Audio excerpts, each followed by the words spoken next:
You know the techniques, but there also are effective traits associated with successful fundraising. Hi, I'm Bill Stanczykiewicz. This is the first day from the fundraising school, and I'm joined today by Amy Lampi.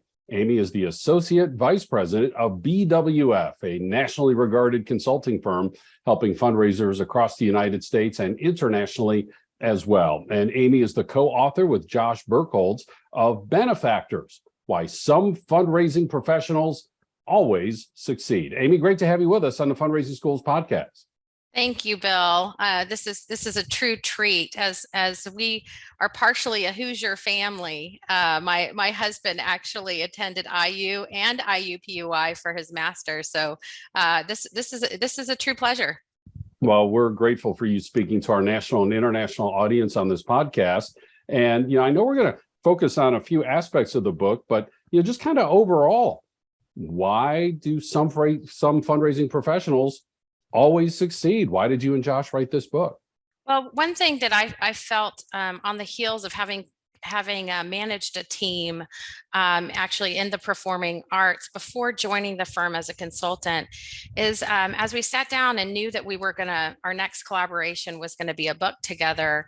I talked to him about, folks still don't know what fundraising is about. They still don't know what I do. They still don't know all of the skills that are required of fundraisers to make sure that we make and empower philanthropy at our organizations. And so as we were putting together the idea of a book, really marrying the art and the science of fundraising, we talked about what a lot of those soft skills are, and many things that exhibit a leader, many of the attributes that exhibit fundraisers in general. And we were able to narrow it down to 8 factors or attributes of things we've seen and noticed and experienced and had to learn or exhibit in the field. And we want to highlight just a few of those while encouraging folks to, again, pick up that book, Benefactors: Why Some Fundraising Professionals Always Succeed. And Amy, you and Josh have identified the importance of data-driven fundraising. What is your key point there? Well, with data-driven fundraising, we want to encourage not only the prospect researcher, but the major gift officer, that together fundraising is an art and a science. So we shouldn't be fearful of the data. We should use the data to empower us to raise more money for our organizations. And if fundraising science is actually more of your jam, if that's something that is really passionate for you, know that there's actually an art to it, that every data scientist also is an artist, and every major gift officer can also be a data-driven fundraising scientists. And if we look at that marriage of the two, you become a more efficient fundraiser. When you use data to inform your work, you actually are able to be able to use the data to harness relationships. And one of my favorite quotes of my co-author, Josh Burkholz, is he talks about that fundraising will always be sitting in someone's living room asking them for a gift. But what analytics and data science does is it tells you which living rooms to visit. And so that efficiency model with higher pressures of fundraisers needing to raise more money in campaigns, raising more money and bringing in more philanthropy for their organizations, we need these efficiency models that have been deployed in corporate America for decades. And so being able to utilize data in informing your decisions day by day, and using your database as the harness, as the whole of your ship, of your fundraising shop. So all the decisions that you make actually come from your CRM.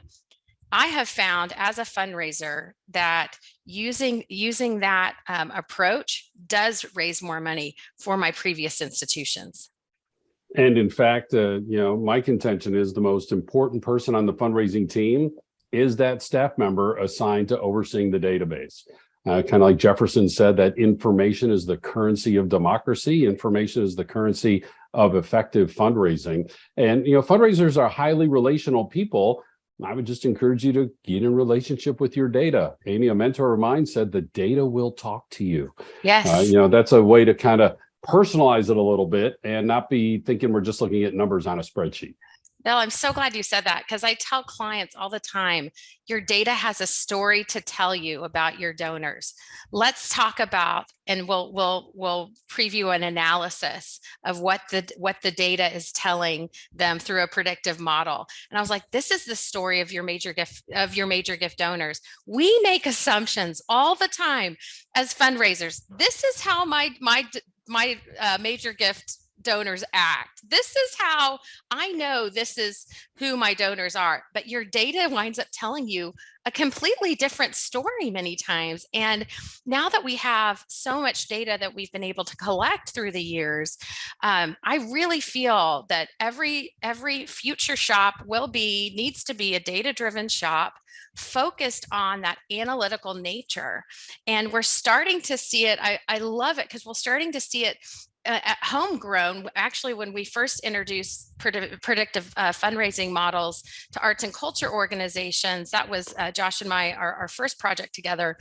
I noticed that you had these CDOs, the ones that were previously annual giving officers in individual giving, they had that bent towards data-driven fundraising, and they understood the power of data.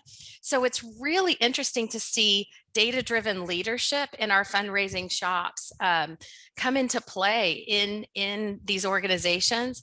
And by and large, what I've noticed with my clients or at previous organizations, those data-driven shops become highly efficient. They raise more money. They're more efficient with their time. They're more effective with their time. They're using metrics to inform staff performance so that they know that they can have a pulse on where their money is coming and where their sources are.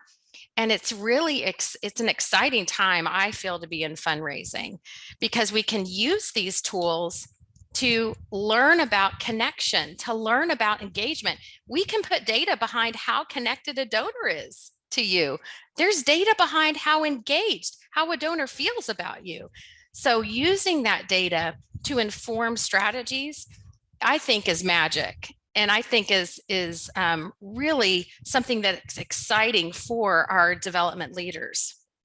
Data also are part of innovation, another key theme in this book. And, Amy, when people hear the word innovation, they think I need to be like Dr. Rebecca Richards-Cordum at Rice University, who innovated low-cost solutions to reduce infant mortality in developing nations. Or they think, I need to be Steve Jobs and be a founding father of the future and invent all sorts of cool things.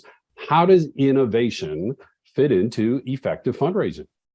Everybody can be an innovator. I'm here as a fundraising innovator telling you, you too can be an innovator. And truly all that innovation is putting two different ideas together to create something new. So when Josh and I, as I mentioned, first partnered, we introduced fundraising analytics to the arts. Now, fundraising analytics had already been invented and with a book that Josh himself had written, and we introduced it to a new sector, and it was magic. And so I feel that if you look at any kind of innovative idea and you can dissect the genius, 9 times out of 10, it's different ideas that had already existed, but you're putting them together in a new way. And so that's another thing we're hoping our book also accomplishes, is it empowers the new fundraising innovator. We want your ideas. We need to see your ideas so that we can create a new business moving forward.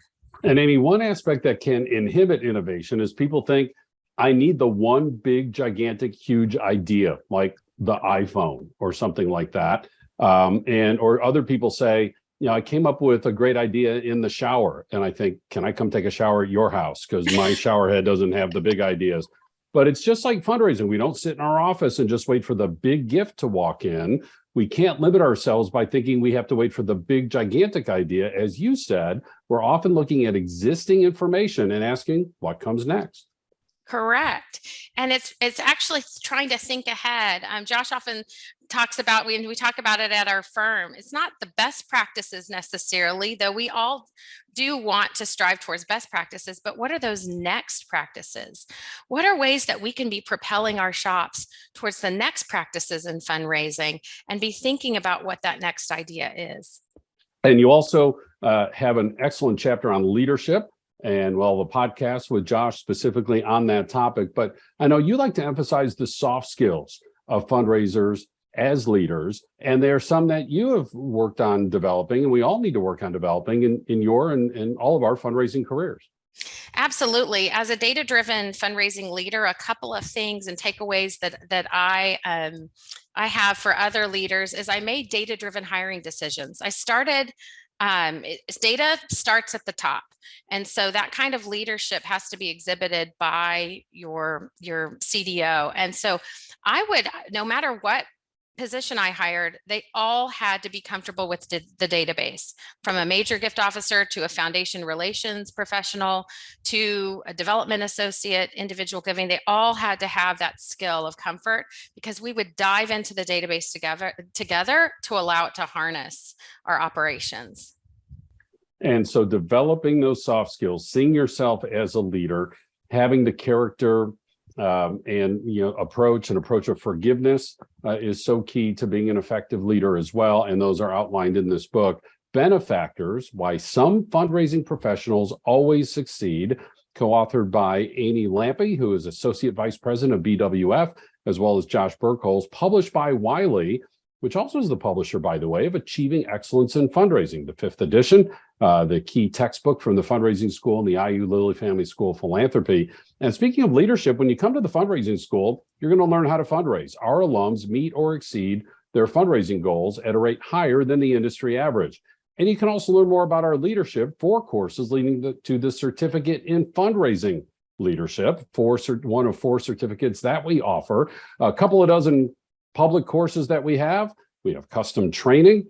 All of our courses are available in person, online, in the United States, around the world. We have these free podcasts, quarterly webinars. All of the information is available on our website at philanthropy.iupui.edu/the fundraising school. So grateful for our guest today, Amy Lampi, on this podcast produced by Jennifer Boffman and Mike Anthony. I'm Bill Stanczykiewicz, and now you are more fully informed on this first day from the fundraising school.